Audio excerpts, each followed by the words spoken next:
Hello everyone, welcome to my channel. तो आज की वीडियो में हम करने वाले हैं प्रॉपर्टी ऑफ फ्लूइड का टॉपिक सरफेस टेंशन, जो कि आपका लेक्चर नंबर 7 होने वाला है। आज हम जानेंगे कि आपका सरफेस टेंशन क्या होता है, पहला टॉपिक, फिर आपका कैपिलरी एक्शन वगैरह देखेंगे। तो सबसे पहले जानिए सरफेस टेंशन होता क्या है। तो यहाँ पे आप ध्यान दो, तो डेफिनेशन यहाँ लिखा गया है, it is defined as a tensile force. यह एक टेंसाइल फोर्स को डिफाइन किया गया है, acting on the surface of liquid in contact with air.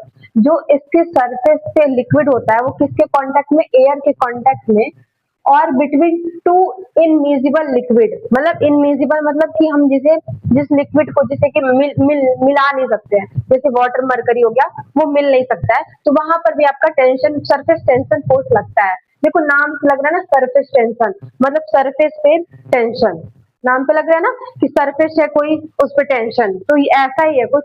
देखो मैं यहाँ पे बनाई हूँ डायग्राम, इस डायग्राम से आप समझो। ये देखो, ये पूरा आपका लिक्विड है, ठीक है, ये है आपका लिक्विड, और इसी लिक्विड में ये पूरा वाटर है। मतलब आपका यहाँ पे आपका पार्टिकल ए मैंने लिया है, फिर बी, फिर सी लिया है। अब यहाँ पे आप देखोगे ये जो पार्टिकल ए है आपका, ये क्या है, ये भी एक वाटर का ड्रॉपलेट है, ठीक है, ये भी एक वाटर का पार्टिकल है। मीन्स इतने वाटर में हम एक वाटर का पार्टिकल ए लेते हैं, तो आप देखोगे यहाँ पे कि आप यहाँ पे देखोगे कि ये देखो फोर्स लग रहा है, ये देखो इधर, ये जो है इसमें अट्रैक्शन फोर्स लग रहा है ना। ये जो पार्टिकल है बाहर वाले पार्टिकल से, मतलब वाटर का पार्टिकल बाहर वाले वाटर के पार्टिकल में, यहाँ क्या अट्रैक्शन फोर्स लग रहा है। मतलब सेम फ्लूइड है, तो यहाँ पे क्या लग रहा है, कोहेंशन लग रहा है। अगर आप यहाँ पे देखो, ये पार्टिकल सी है, यहाँ पे देखो, तो ये पार्टिकल बाहर से तो एयर का लग रहा है और अंदर से वाटर का लग रहा है। मतलब यहाँ पे जो फोर्स लग रहा है, ये क्या हो जा रहा है, ये फोर्स हो जा रहा है यार। ये फोर्स जो लग रहा है यहाँ पे, ये देखो इसमें भी ये जो बाहर की तरफ फोर्स लग रहा है, अट्रैक्शन फोर्स जो लग रहा है, वो दोनों साइड से इक्वल फोर्स लग रहा है। मतलब कि वहां पे जो फोर्स, मतलब यहाँ पे जो भी वो फ्लूइड में जो भी फोर्स लग रहा है, ये पार्टिकल का और वाटर से, यहाँ पे क्या हो जाएगा, जीरो हो जाएगा, क्योंकि दोनों ही फोर्स तो कैंसिल हो जा रहा है ना। बाहर से लगने वाला फोर्स और अंदर से जो बाहर लग रहा है फोर्स, यहाँ दोनों फोर्स मिला करके कैंसिल हो जा रहा है। मतलब फिर से डिफिनेशन देखो आप, it is defined as a tensile force acting on the surface. ये किससे एक्ट करता है, सरफेस पे, लिक्विड के सरफेस पे, इन कांटेक्ट विथ एयर, किसके कांटेक्ट में, एयर के कांटेक्ट में, and between two immiscible liquid, और दो इमिजिबल मतलब जिसको मिक्स नहीं कर सकते, वाटर और मरकरी, वाटर ऑयल, इसको मिक्स नहीं कर सकते, उसके बीच में, ठीक है। अब आगे देखो आप, अगर ये यहाँ पे आप ध्यान दो, हम फॉर्मूले किसकी बात करें, तो सरफेस टेंशन को हम किससे डिनोट करते हैं, इससे, ठीक है। सरफेस टेंशन को हम इससे डिनोट करते हैं, surface tension is equal to force upon length, ठीक है। आप देखो अगर यहाँ पे एक इमेजिनरी, ये सब क्या, ये लिक्विड आपका, इसमें हम एक इमेजिनरी लाइन ड्रॉ करते हैं, कौन सा, ए और बी, इसका लेंथ हम लेते हैं एल, और इसी पे एक परपेंडिकुलर क्या होता है, एफ। इसी पे आप परपेंडिकुलर ड्रॉ करते हो एफ, ठीक है। तो वहीं पे यहाँ पे दिया है surface tension is equal to force upon length, जिसकी एसआई यूनिट हो जाएगी क्या, न्यूटन पर मीटर। फोर्स का होता है न्यूटन और लेंथ का होता है मीटर, ठीक है। बात समझ, यहाँ पे भी आप देख लो, surface tension is force per unit length. Surface tension क्या है, पर surface tension is a force per unit length acting in the plane of interface and normal to the line of the interface। बात समझ में आई, बात यही हुआ कि surface tension is a force, surface tension एक force है per unit length पर, acting in the plane, जो भी एक plane पे act करता है, of the interface and normal to the line of the interface, ठीक है। बात समझ में आ रही है आप लोगों को। अब देखो आप इसके आगे देखो, अगर आप यहाँ पे इसको अच्छे से किया गया है, तो नाउ हम क्या करेंगे, surface tension is equal to newton upon metre, तो आपको पता है इन दोनों में हम मीटर अपॉन मीटर से क्या कर देंगे, मल्टीप्लाई कर देंगे। तो देखो आप यहाँ ध्यान से, न्यूटन इंटू मीटर होगा अपॉन, इसको जूल के फॉर्म में लाने के लिए हम कर रहे हैं, मीटर को अपॉन मीटर से इंटू कर देंगे, ठीक है। तो ये हो गया आपका न्यूटन मीटर को क्या होता है, जूल होता है, आपको पता है, वर्क इज इक्वल टू क्या था, फोर्स इंटू डिस्प्लेसमेंट। हाँ, तो ये आप यहाँ पे ध्यान दोगे कि आपका वहीं से आगे जूल और ये अपन हो गया मीटर स्क्वायर, ठीक है। तो अभी यहाँ पे ध्यान दो, यहाँ पे आप देखो, तो ये क्या हो गया, surface tension is equal to required work surface area, ठीक है। रिक्वायर्ड वर्क जो लगेगा अपॉन सरफेस एरिया, ये हो जाएगा। सो surface tension is a work required per unit area of liquid. बात समझ में आई? इसका एक और फॉर्मूला हो जाएगा सरफेस टेंशन का, क्या? Required work upon surface area, ये भी एक फॉर्मूला हो जाएगा। तो यहाँ पे क्या बोला गया? सो surface tension is a work required per unit area of liquid. बात समझ में आई? अब देखो इसकी कुछ एग्जांपल की हम बात करते हैं। पहले देख लो, due to surface tension liquid want to occupy minimum area. Surface tension की वजह से जो लिक्विड होता है वो मिनिमम एरिया ऑक्युपाई करता है। ठीक है, देखो यहाँ पे जो भी सरफेस टेंशन होता है ना, जहाँ पे सरफेस टेंशन लग रहा है वहां पे जो लिक्विड होगा वो मिनिमम एरिया ऑक्युपाई करेगा। ठीक है, अब देखो कुछ एग्जांपल देखो आप यहाँ पे, drop of water have spherical shape. Surface tension की वजह से ही जो ड्रॉप ऑफ वाटर आपका बूंद कहीं गिरता है वो स्फेरिकल शेप का होता है। ठीक है, ये चीज आप देखोगे यहाँ से, तो drop of water is in spherical surface. ठीक है, और इंसेक्ट, ये क्या लिखा है? इंसेक्ट जो आपके पानी पे तैरते हैं, insect walking on the water, जो आपका इंसेक्ट है वो वाटर पे तैरता है, ये भी आपका क्या हो गया? Surface tension. जो आपका पानी होता है वहां पे सरफेस टेंशन फोर्स लगता है, तनाव लगता है, इसकी वजह से जो कीड़े होते हैं वो आपके पानी पे इजिली तैर लेते हैं। ठीक है, अभी देखो आप इसके बाद क्या है, and still needle can be float. आपका जो स्टील का नीडल होता है, सुई, वो भी क्या होता है? वो भी किस पे तैरता है? सरफेस पे, है ना? वो भी सरफेस पे आपका इजिली तैर लेता है सरफेस टेंशन की वजह से। और surface of the water due to surface tension, ये सब चीजें किसकी वजह से हो रही है? सरफेस टेंशन की वजह से हो रही है। हाँ, यहाँ पे क्या लिखा है आपका? Capillary action and also happen due to surface tension. ये जो आपका कैपिलरी जो एक्शन होता है आपका, कैपिलरी जो एक्शन होता है आपका, वो भी क्या होता है? सरफेस टेंशन के एक्ट पे चलता है। देखो यहाँ पे capillary action also happen due to surface tension. ठीक है, अभी कैपिलरी एक्शन हम लोग आगे पढ़ेंगे, इसके बाद वाला टॉपिक यही होने वाला है। तो सरफेस टेंशन आप अच्छे से समझ लो क्या होता है, इसका फॉर्मूला है, जो भी ये दो याद कर लो, और कुछ एग्जांपल की इसका यूज क्या है, सरफेस टेंशन जो होता है उसका यूज क्या है। तो देखो यूज का मतलब कि कहाँ कहाँ लगता है, तो आप बता सकते हो कि हाँ, 3 एग्जाम्पल मैंने दिया और फिर ये आपको समझ में आ गया होगा। ठीक है, तो इसके बाद जो आपका टॉपिक है वो हम लोग स्टार्ट करते हैं, कौन सा? Capillary action. ठीक है, 10वां प्रॉपर्टी है आपका कैपिलरिटी। इसमें आप देखोगे कैपिलरिटी होता क्या है। तो आप सिंपली पहले यहाँ पे देखो, हमने 2 कंटेनर लिया, एक कंटेनर में जो है हमने यहाँ पे क्या डाला? वाटर डाला, और एक कंटेनर में हमने मरकरी डाला। ठीक, और उसी में हम एक ट्यूब डालते हैं, क्या? डी ट्यूब डालते हैं हम लोग। एक ट्यूब को जब हम इसमें डालते हैं, दोनों में ही ट्यूब को हम जब डालते हैं, तो आप यहाँ पे एक चीज नोटिस करोगे कि जो आपका वाटर है वो क्या हो रहा है? राइस, मतलब ऊपर की ओर बढ़ रहा है। देखो ऊपर जा रहा है, देखो यहाँ राइस हो रहा है, जो इसका वाटर है ना वो ऊपर जा रहा है, मतलब कि जब आप ट्यूब उसमें डालोगे तो उसका जो वाटर होगा उसमें ट्यूब में ऊपर जाएगा। ठीक है, तो यहाँ पे क्या हो रहा है? कैपिलरी राइस हो रहा है जब वो ऊपर जा रहा है। तो बट यही आप देखो कि मरकरी है, मरकरी में आप जब ट्यूब को डालोगे तो आपका जो मरकरी है वो क्या होगा? वही नीचे रहेगा, मतलब नीचे की तरफ जाएगा। देखो नीचे ही रह जा रहा है, ऊपर नहीं जा रहा है, मतलब यहाँ पे कैपिलरी फॉल हो रहा है। ठीक है, तो आप डिफिनेशन अगर देखो आप, कैपिलरिटी क्या होता है? The rise of fall, the rise of fall, एक मिनट,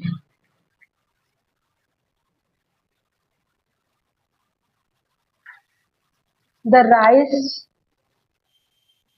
और द राइज और फॉल ऑफ लिक्विड।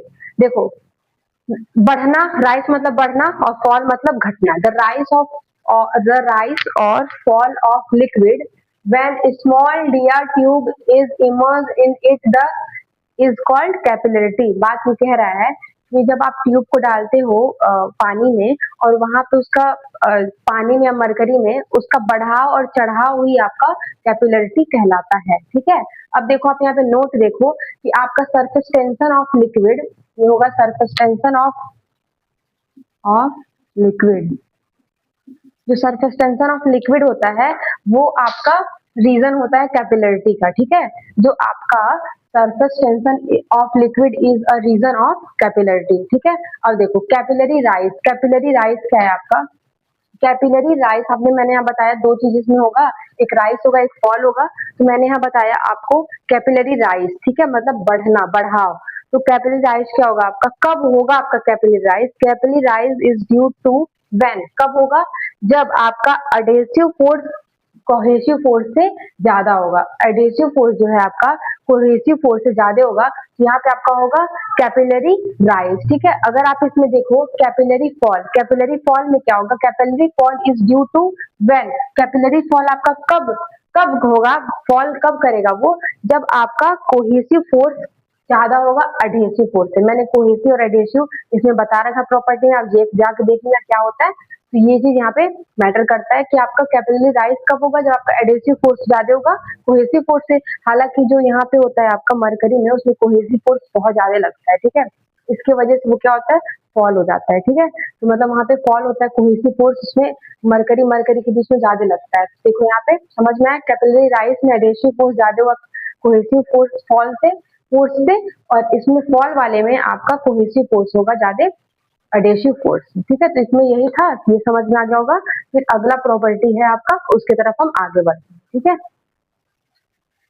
तो 11th प्रॉपर्टी आपका वेपर प्रेशर। वेपर प्रेशर क्या होता है, पहले तो आप यहाँ पे एग्जांपल से देखोगे ये कि आपका एक कंटेनर है, बंद है, और यहाँ पे हमने लिक्विड लिया। क्या लिक्विड जो है 20 डिग्री सेल्सियस पे है, और यहाँ पे हम इसको क्या दे रहे हैं, टेम्परेचर दे रहे हैं। टेम्परेचर क्या दे रहा है, 100 डिग्री सेल्सियस पे हम लोग इसको टेम्परेचर कर रहे हैं। ठीक, जब हम लोग इसको हीट देंगे तो ये क्या होगा, वेपर प्रेशर होगा। मतलब ये इसका जो भाप है ये पूरा जो है कंटेनर में ऐसे ऐसे ऐसे पूरा इकट्ठा हो जाएगा। ठीक है, यहाँ पे जा करके टॉप पे ये सारे जो गैसेस हैं ये सारे ऐसे क्या हो जाएगा, इकट्ठा हो जाएगा। ये क्लोज वेसल है, बंद है। ठीक है, अब देखो अगर आप यहाँ पे देखो ये सारा बंद हो जाएगा तो ऊपर से आपका एक प्रेशर लगेगा, ऊपर जो ऊपर वाला होगा वो नीचे आएगा, वहां पे जो प्रेशर लगेगा आपका एटमॉस्फेरिक प्रेशर लगेगा यहाँ पे।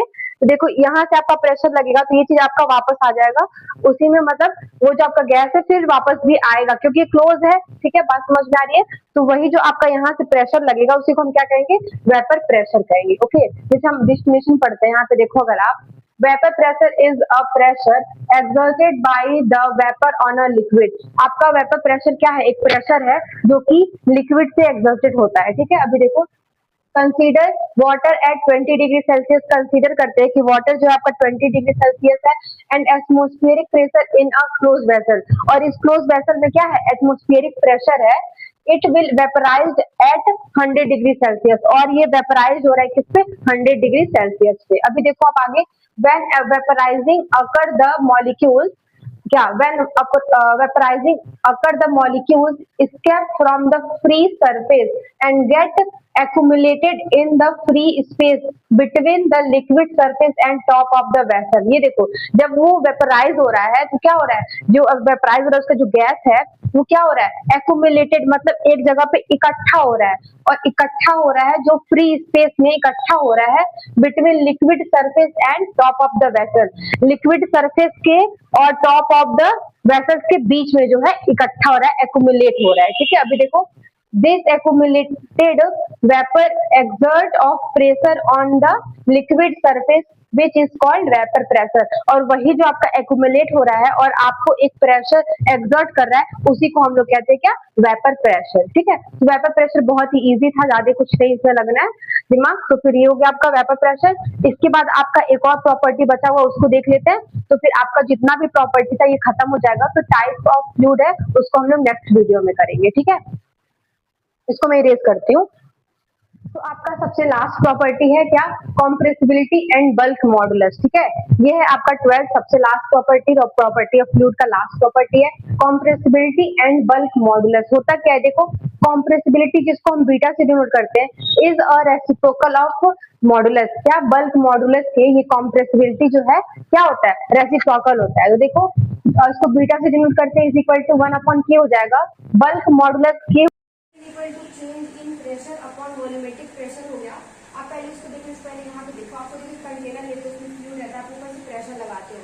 देखो कॉम्प्रेसिबिलिटी, कॉम्प्रेस मतलब कि अगर आप किसी भी चीज को कॉम्प्रेस करोगे तो उसमें वॉल्यूम में उसके चेंजेस आएंगे, तो वही उसका क्या कहलाएगा, कॉम्प्रेसिबिलिटी कहलाएगा। तो देखो आप यहाँ पे लिक्विड लेते हो, प्रेशर देते हो, यहाँ पे इसके वॉल्यूम में चेंजेस आते हैं। ठीक है, वही चीज यहाँ पे लिखा हुआ है K is equal to change in pressure upon volumetric strain. और क्या हो जाएगा, K is equal to change in pressure का आप करते हो डेल्टा P से अपॉन वॉल्यूमेट्रिक स्ट्रेन आपका होता है EV is equal to delta V upon V होता है। तो आप इसको लिखे, अब K इज इक्वल टू क्या हो गया, अब देखो यहाँ पे माइनस लगाया, तो माइनस क्यों लगाया, क्योंकि यहाँ पे प्रेशर जो है आप लगा रहे हो, वॉल्यूम में कुछ चेंजेस हो रहे हैं, यहाँ पे हो जाएगा आपका minus delta v is equal to E is equal to क्या हो जाएगा minus delta P v upon delta v हो गया। अब देखो आपको पता है कि इसका रेसिप्रोकल होता है कॉम्प्रेसिबिलिटी, तो इसको जस्ट उल्टा करोगे तो आपको मिल जाएगा कॉम्प्रेसिबिलिटी, यहाँ पे बल्क मॉडुलस मिल गया आपको। तो बस यही बेसिक बेसिक चीजें हैं, आई होप आप लोगों को समझ में आएगा। तो नेक्स्ट वीडियो में हम करेंगे क्या, हाइड्रोलिक्स प्रेशर, फिर आपका कुछ न्यूमेरिकल बचा है, न्यूमेरिकल देख करके चैप्टर को खत्म करेंगे। फिर आपका नेक्स्ट चैप्टर स्टार्ट होगा हाइड्रोलिक्स प्रेशर, है तो हाइड्रोलिक का ही बट चैप्टर थोड़ा डिफरेंट है, उसमें डिफरेंट है, तो हम स्टार्ट करेंगे इसके बाद वाले वीडियो में हाइड्रोलिक्स प्रेशर। तो आई होप आपको ये चीज समझ में आ गया होगा। तो क्लास को एंड करते हैं, ठीक है, थैंक यू सो मच।